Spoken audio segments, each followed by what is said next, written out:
The Archai of Suroa enjoy a culture that is largely marked by celebration. They have an abiding sense of gratefulness for the gift of liberation they were given a long time ago.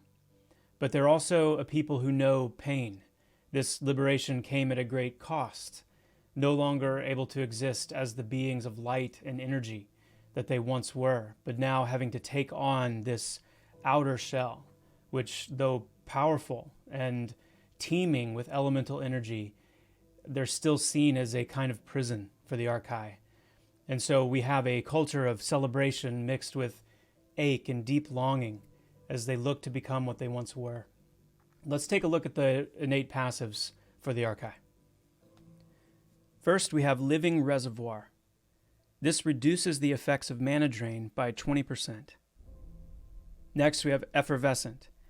This grants the Archai immunity to effects that drain endurance. Next, we have Elemental Attunement. At character creation, you will choose one of 4 elements to attune to as an Archai, either fire, water, wind, or earth. Elemental Attunement grants a bonus to the effectiveness of elemental-based abilities that match the element that you are attuned to. Next, we have Natural Acclimation.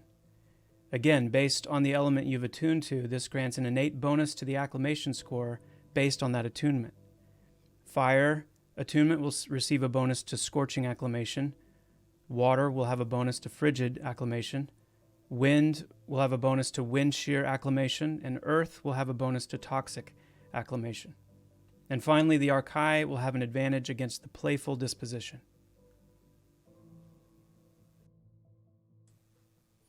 The Gnomes of Skyhold were isolationists for the first 50 years after arriving on Terminus. And while their hidden activity over that half-century remains a mystery, the doors of Skyhold are now open, and the Gnomes have emerged. As a people, Gnomes are extremely interested in magic and mystery. They are much like arcane archaeologists, always on the hunt to solve the next riddle or grasp a new, deeper power. But they carry the memory of the Elos fire, and with it a kind of fear that guards them from following their passion or their curiosity so far as to destroy them.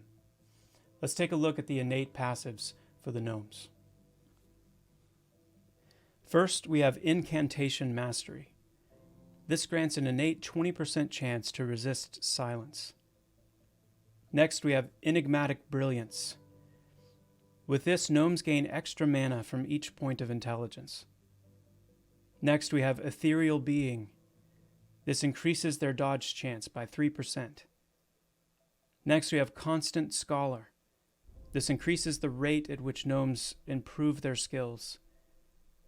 And finally, Gnomes will have an advantage against the Mastermind disposition. We would describe the Skar of Skargal as animalistic, ruthless pack hunters.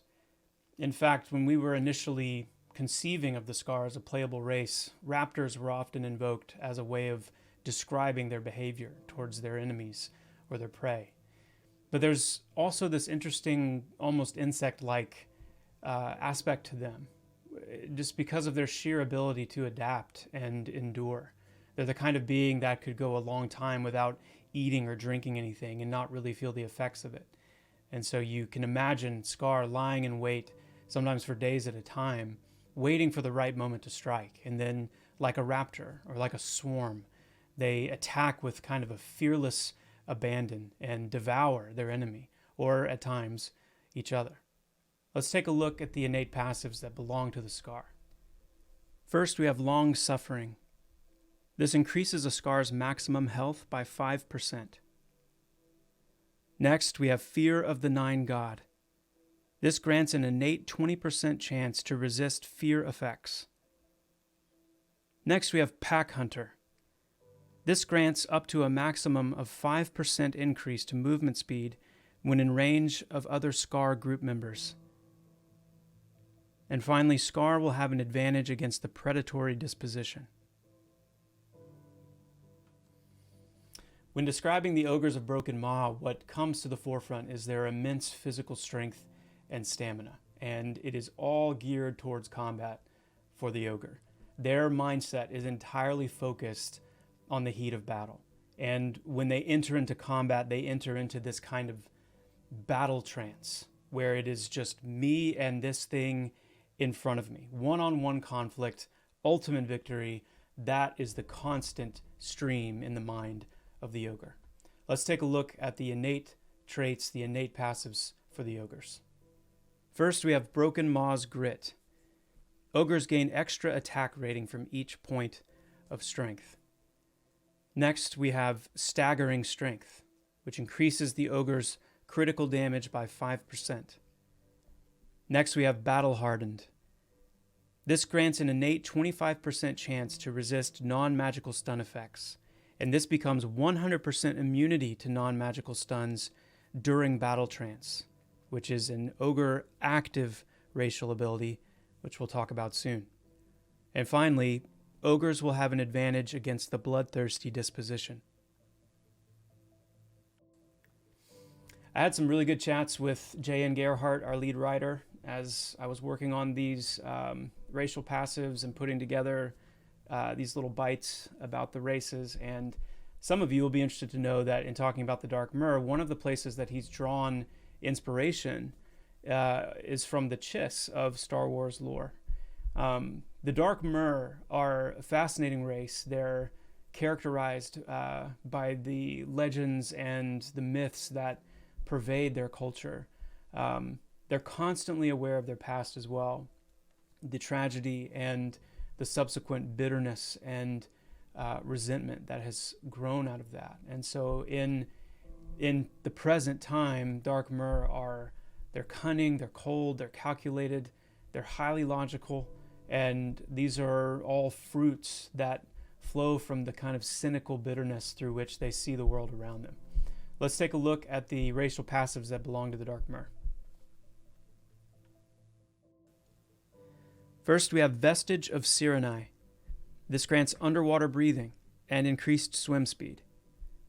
Next, we have Perceptive, which increases the Dark Myr's natural insight skill. Next, we have Embittered Psyche, which improves both the natural stealth effectiveness and awareness of the Dark Myr. Next, we have Born of Deep Waters, which grants an innate bonus to their anaerobic and pressure acclimation scores. And finally, Dark Myr will have an advantage against the cunning disposition. Well, that concludes our look at the innate passives for our 9 playable races. And you can look forward to an upcoming segment where we cover the innate active abilities for each race as well as their starting attributes.